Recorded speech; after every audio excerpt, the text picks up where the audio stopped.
ಆತ್ಮೀಯ H16 news ಅರ್ಥಾತ್ ಹೇ ಸಿದ್ದರಾಮಯ್ಯ ಸ್ವಾಗತ. ನಾನು ನಿಮ್ಮವ MI ಅಥವಾ ಮಲ್ಲಪ್ಪ ಜೋತಾವ್. ಸಿದ್ದರಾಮಯ್ಯನವರು ಹಿಂದೂ ವಿರೋಧಿ ಹೌದಾ ಅಂಥೇಳಿ ನಾವು ನಿಮಗೆ ಪ್ರಶ್ನೆ ಮಾಡ್ತಾಯಿದ್ದೀವಿ. ಭಾಳ ಜನ ಹೇಳ್ತಾರೆ ಹೌದು ಅಂತ. ಅದರಲ್ಲೂ ಮುಖ್ಯವಾಗಿ ನಮ್ಮ ವಿರೋಧ ಪಕ್ಷದ ನಾಯಕರು BJPಯ ರಾಜ್ಯ ಘಟಕದ ಅಧ್ಯಕ್ಷರು BY ವಿಜೇಂದ್ರ ಅವರಂತೆ ನೇರವಾಗಿ ಹೌದು ಅವರು ಹಿಂದೂ ವಿರೋಧಿ, ಮುಸಲ್ಮಾನರಿಗೆ 4% ಹೆಚ್ಚಿಗೆ ಕೊಟ್ಟರು, ಜೊತೆಗೆ ಗುತ್ತಿಗೆಯಲ್ಲಿ ಅವರಿಗೆ ಅನುಕೂಲ ಮಾಡಿಕೊಟ್ರು, ಇದು ಹಿಂದೂ ಜನರಿಗೆ ಮಾಡಿಕೊಡಲಿಲ್ಲ, ಹೀಗಾಗಿ ಅವರು ಹಿಂದೂ ವಿರೋಧಿ, ನಾಳೆ ಮುಂಬರುವ ಎಲೆಕ್ಷನ್ದಲ್ಲಿ ಅವ್ರಿಗೆ ನೀವು ಉತ್ತರ ಕೊಡ್ತೀರಿ, ಅವ್ರ ಮನೆಗೆ ಹೋಗ್ತಾರೆ ಅನ್ನೋಂಥ ಮಾತಾಡಿದ್ದಾರೆ. ಇರ್ಬೋದು ಅವ್ರ ದೃಷ್ಟಿಯಲ್ಲಿ ಏನು ತಪ್ಪಲ್ಲ. ಯಾಕಂದರೆ ವಿರೋಧ ಪಕ್ಷ ಇರೋದನ್ನು ಆಡಳಿತ ಪಕ್ಷದ ದೋಷಗಳನ್ನ ಎತ್ತಿ ಹೇಳೋರಲ್ಲ. ಆದರೆ ಹಿಂದೂ ವಿರೋಧಿ ಅನ್ನುವಂಥ ಮಾತು ಮಾತ್ರ ಜೋರಾಗಿದೆ ಅಂತ ಅನ್ನಿಸ್ತದೆ. ಇನ್ನೂ ಜೋರಾಗಿ ಹೇಳೋದು ಸಾಧ್ಯತೆಗಳಿದ್ದಾವೆ.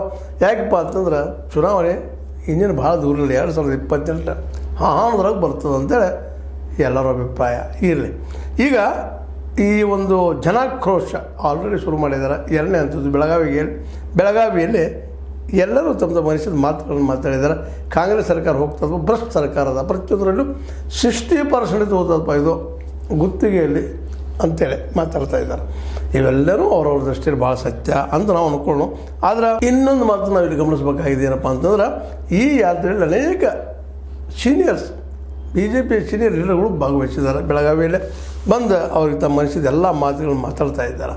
ಇಲ್ಲ ಇದು ಈ ಸಲ ಹೋಗ್ತದೆ, BJP ಸರ್ಕಾರ ಬರ್ತದೆ, ಕಾಂಗ್ರೆಸ್ ಮನೆಗೆ ಹೋಗ್ತದೆ ಅನ್ನೋಂಥ ಮಾತನ್ನು, ಮತ್ತು ಭ್ರಷ್ಟ ಸರ್ಕಾರ 60% ಅದು ಏನು ಮುಂಬೈಗೆ ಬರ್ತದೆ, ಇವರೇನು ತಪ್ಪು ಮಾಡಿದರೆ ಎಲ್ಲರೂ ಮಾತಾಡ್ತಾ ಇದ್ದಾರೆ.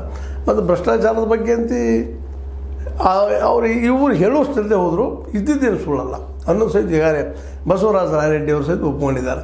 ಹೀಗಾಗಿ ಭ್ರಷ್ಟಾಚಾರ ಸರ್ಕಾರದ್ದು ಇಲ್ಲ, ಆದರೆ BJPಗಿಂತ ಹೆಚ್ಚು ಕಡಿಮೆ ಅದನ್ನು ಡಿಸೈಡ್ ಮಾಡೋ ಜನ.